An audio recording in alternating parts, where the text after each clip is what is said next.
As árvores tornam o mundo habitável, possibilitando a vida animal, humana e micro-orgânica no planeta.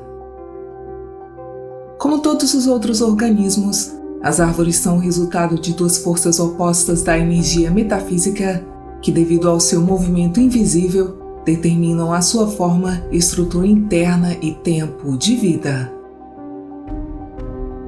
Os aspectos energéticos invisíveis são primários e a forma manifestada externamente é o efeito secundário, e nesse sentido, cada árvore é um caminho de energia que troca, medeia e transforma essas energias.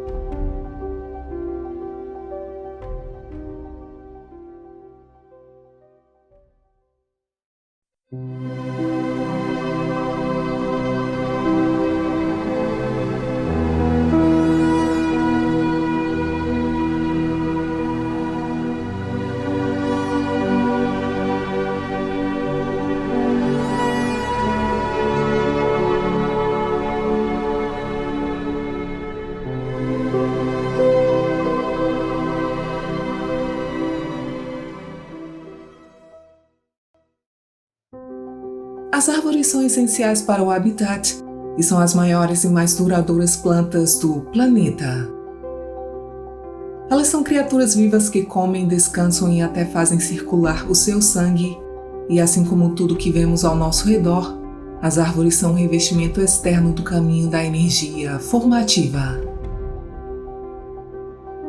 O poeta e naturalista Johann Wolfgang von Goethe afirmava que uma força arquetípica, uma planta original que está além da planta visível, está sustentando e orientando a sua formação e transformação.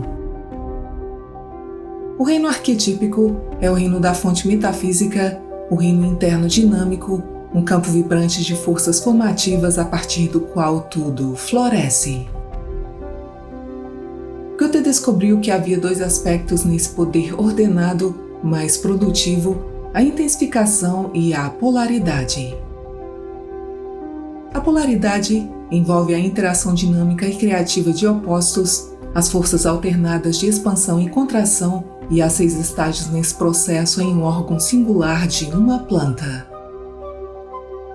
Primeiramente, ocorre uma expansão da semente até o desenvolvimento pleno da folha do caule, então o cálice aparece por meio de uma contração, a corola de uma flor por meio de uma expansão, as partes reprodutivas por meio de uma contração e a maior expansão ocorrendo no fruto e a maior contração na semente. De acordo com o pesquisador Walter Russell, todos os sistemas de contração são sistemas positivos, ou seja, centrípetos, e todos os sistemas em expansão são sistemas negativos, ou seja, centrífugos. A vida, segundo Russell, é apenas uma expressão do poder gerador da força centrípeta.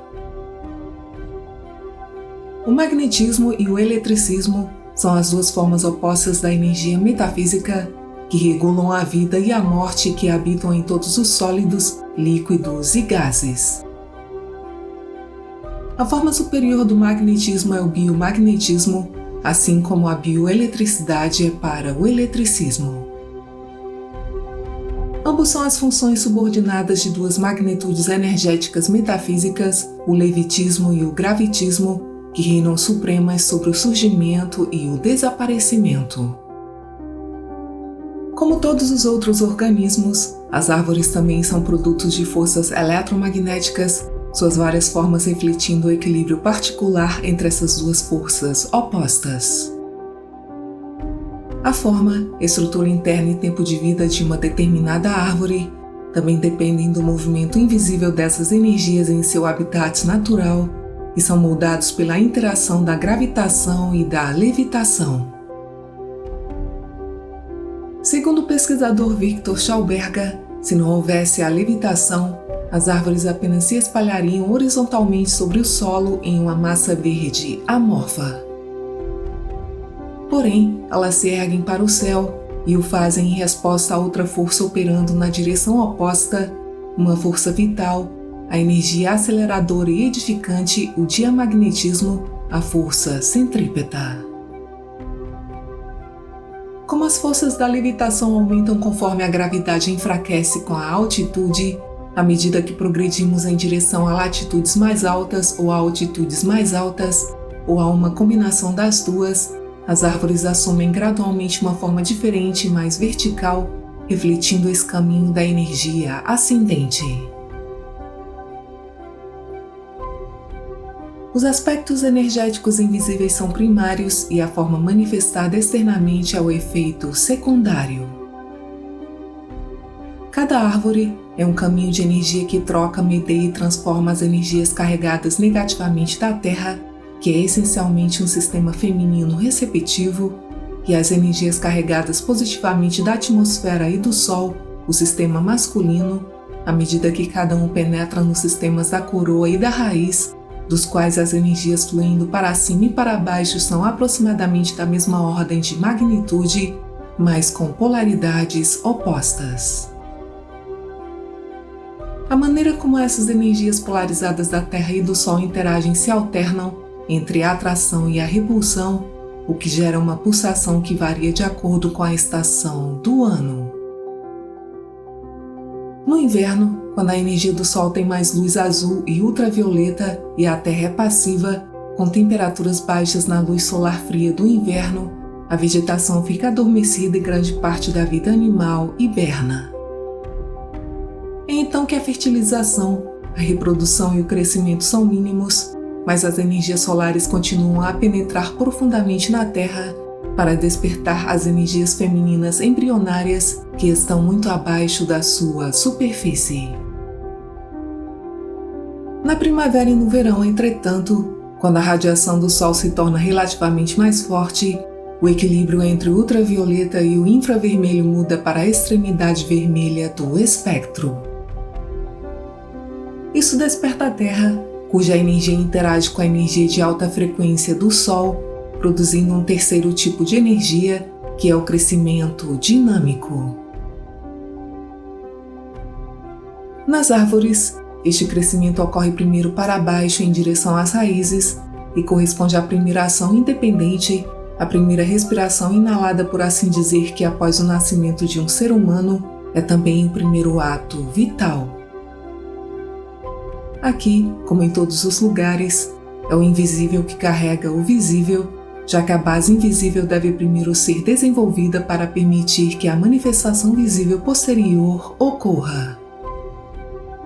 Sem a zona da raiz invisível interna, não haveria base para o aspecto externo visível da árvore. Ao redor da periferia da árvore, não apenas encontramos os melhores vasos de seiva, mas também a mais alta qualidade de energia, pois essa é a área da árvore que recebe as gotas altamente energizadas da queda da água da chuva, que representam uma transferência direta e imediata de energia pura e carga, ou força vital. A água da chuva está exposta às energias imateriais benéficas superiores do Sol, que estão presentes a uma altitude de 4.000 metros. Quando a chuva cai, cada gota representa um acúmulo e aglomeração de moléculas semelhantes de H2O, e em seu giro descendente, elas não apenas absorvem quantidades crescentes de oxigênio atmosférico, nitrogênio e outros gases traço, mas ao mesmo tempo geram campos bioelétricos e biomagnéticos cada vez mais intensos, que são dotados de potencial de vida que é dado às plantas sobre as quais caem. As plantas são sobreviventes, por isso não é surpreendente que tenham desenvolvido a capacidade de se comunicar e cooperar umas com as outras. Elas evoluíram muito antes dos animais e ultrapassaram todas as outras espécies em tamanho e longevidade. Em uma floresta natural mista, todos os elementos disponíveis e influências necessárias para o crescimento e desenvolvimento são distribuídos uniformemente e repartidos para cada organismo de acordo com as suas necessidades. Cada sistema de raiz está inextricavelmente conectado com os outros em uma complexidade vasta. Se uma variedade de árvore ou uma espécie de planta é removida de uma floresta natural, então um buraco é criado na matriz das raízes e, de repente, um elo vital caiu da cadeia de interconexão entre as profundezas e a superfície, levando a uma redução na capacidade de algumas plantas de extrair água e minerais para o benefício de outras. Algumas árvores e outras espécies de vegetação muito sensíveis à luz e ao calor são protegidas dessas influências degenerativas por variedades de árvores cuja estrutura é projetada para resistir a elas e que, como guardiãs da floresta, se distribuem em torno delas. Sob essa proteção das árvores-mães, as mudas crescem de forma saudável na luz difusa e na frieza da atmosfera rica em dióxido de carbono, abaixo da cobertura da copa, que protege o crescimento jovem. Somente quando a árvore-mãe finalmente morre é que o espaço e a luz ficam disponíveis para a nova geração que está pronta e totalmente equipada para assumir o papel das suas árvores-mãe. Nessas condições, a vida das gerações seguintes ocorre em sua plenitude, cada uma capaz de atingir a maturidade plena e de viver o tempo que lhe é atribuído no ciclo incessante de vida e morte. Nesse estado de ordem mais elevado, a natureza está em um estado de equilíbrio mutável, saudável e produtivo. Vários estágios de crescimento são refletidos na estrutura da árvore, como um registro das experiências da sua vida, causados pelos movimentos da seiva como força vital ou espírito durante todo o período da sua existência. Quanto mais alto e mais profundo a seiva flui, menor é o diâmetro dos vasos da seiva e mais rápido a seiva flui para cima e para baixo. O cientista Jagadish Chandra Bose foi capaz de localizar células pulsantes no caule de uma planta que ele mostrou serem responsáveis por bombear a seiva, que tem propriedades elétricas especiais. Em outros experimentos, ele provou que a exposição a ondas de rádio retardava a ascensão da seiva. Mudanças no ambiente, mesmo que aparentemente de menor importância, que podem não ser tão prejudicial para outras coisas vivas de uma vida mais rápida, podem fazer com que as árvores murchem e morram. Pesquisas puderam verificar que uma árvore é um sistema de comunicação que funciona com níveis de energia muito mais baixos do que as emissões de ondas curtas de alta frequência em uso nos sistemas de comunicação do mundo.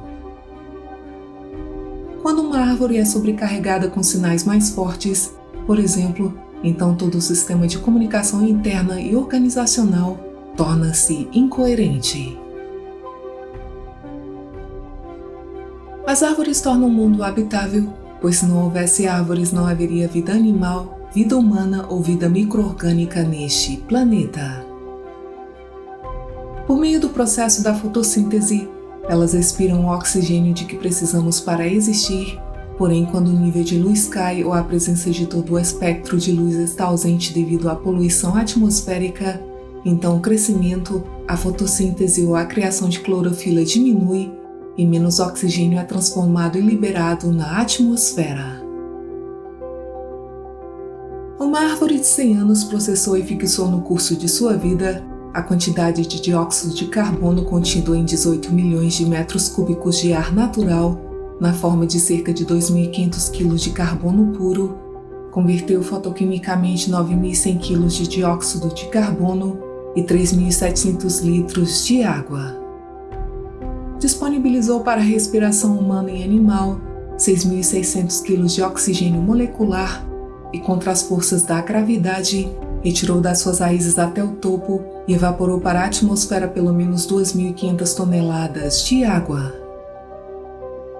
No entanto, a combustão de 100 litros de gasolina consome cerca de 230 kg de oxigênio, ou seja, após uma viagem de apenas 30.000 quilômetros, toda a produção de oxigênio desta árvore de 100 anos foi desperdiçada. A natureza não conhece fronteiras, é fundada muito mais na cooperação do que na competição, porque é apenas por meio da interação harmoniosa que a formação física pode ocorrer. No corpo de um organismo, existem diferentes órgãos que realizam diferentes funções para servir ao corpo como um todo e, da mesma forma, diferentes entidades vivas e também o seu ambiente estão relacionados entre si como um todo orgânico, funcionando como uma rede dinâmica interconectada. É graças às folhas e às sementes que vivemos e temos comida, e como cada folha que transforma a luz é a fonte da continuidade milagrosa da vida em nosso planeta, o mundo verde nunca deve ser subestimado ou abusado. Para nossa própria sobrevivência, a competição deve ser restrita ao próprio desempenho em relação ao mundo exterior, desenvolvendo os próprios talentos e exercitando-os para o benefício de outros. O dar deve ser maior em medida e qualidade do que o receber, para garantir um excedente de energia potencial criativa, sem a qual nenhuma manifestação pode ocorrer. Todo mundo fenomenal, humanos, animais, plantas e até entidades não biológicas como pedras e rios, está vivo no sentido de ter um espírito, já que a origem de tudo o que é material e não material é senciente e absoluta, a consciência que se manifesta em toda a natureza. Os sentidos internos de toda a vida vegetal estão bem sintonizados. Uma árvore vive através dos seus sentidos internos, experimentando muitas sensações e reagindo a muitos estímulos, dos quais você não tem consciência. Minutos tremores de terra, até mesmo o movimento de pequenas formigas em torno do seu tronco inferior, são reconhecidos e experimentados pela consciência da árvore. Invisibilidades como umidade, radioatividade e todos os valores elétricos terrestres são percebidos como coisas reais por uma árvore e reconhecidas como separadas de si mesma. Uma árvore também conhece um ser humano, não apenas, por exemplo, pelo peso de um menino em seus galhos, mas também até mesmo por coisas como vozes. Todas as tradições do planeta homenagearam os grandes espíritos que habitam a Terra na forma das árvores, já que a árvore é uma vida antiga e um símbolo poderoso. A árvore tem um grande espírito e simboliza a fertilidade e a vida. As suas raízes estão dentro da terra e, no entanto, ela atinge o céu, formando uma ponte entre os céus e a terra, agindo como uma mediadora entre os dois mundos. As árvores com suas raízes e galhos correspondem fisicamente à estrutura ramificada do nosso sistema nervoso e metafisicamente às camadas da nossa mente. As folhas de muitas árvores caem no outono apenas para ressurgir novamente na primavera, refletindo a mudança e o crescimento contínuos. Cada árvore é uma fonte de energia, cura e criatividade à sua maneira única, e algumas árvores são curandeiras, algumas são protetoras e outras são as guardiãs do conhecimento e da sabedoria. Segundo o médium Ted Andrews, plantar uma árvore é um ato muito mágico para restabelecer a nossa conexão com a natureza, para os potenciais internos e especialmente para reconhecer sinais e mensagens através das árvores, criando uma ressonância maior com a natureza. A natureza pode ser concebida de duas maneiras, como poder criativo e como produto criado, e a maneira de descobrir a simplicidade da lei secreta é olhar para as plantas enquanto elas crescem. Por meio de uma percepção intuitiva da natureza eternamente criativa, podemos nos tornar dignos de participar espiritualmente de seus processos criativos.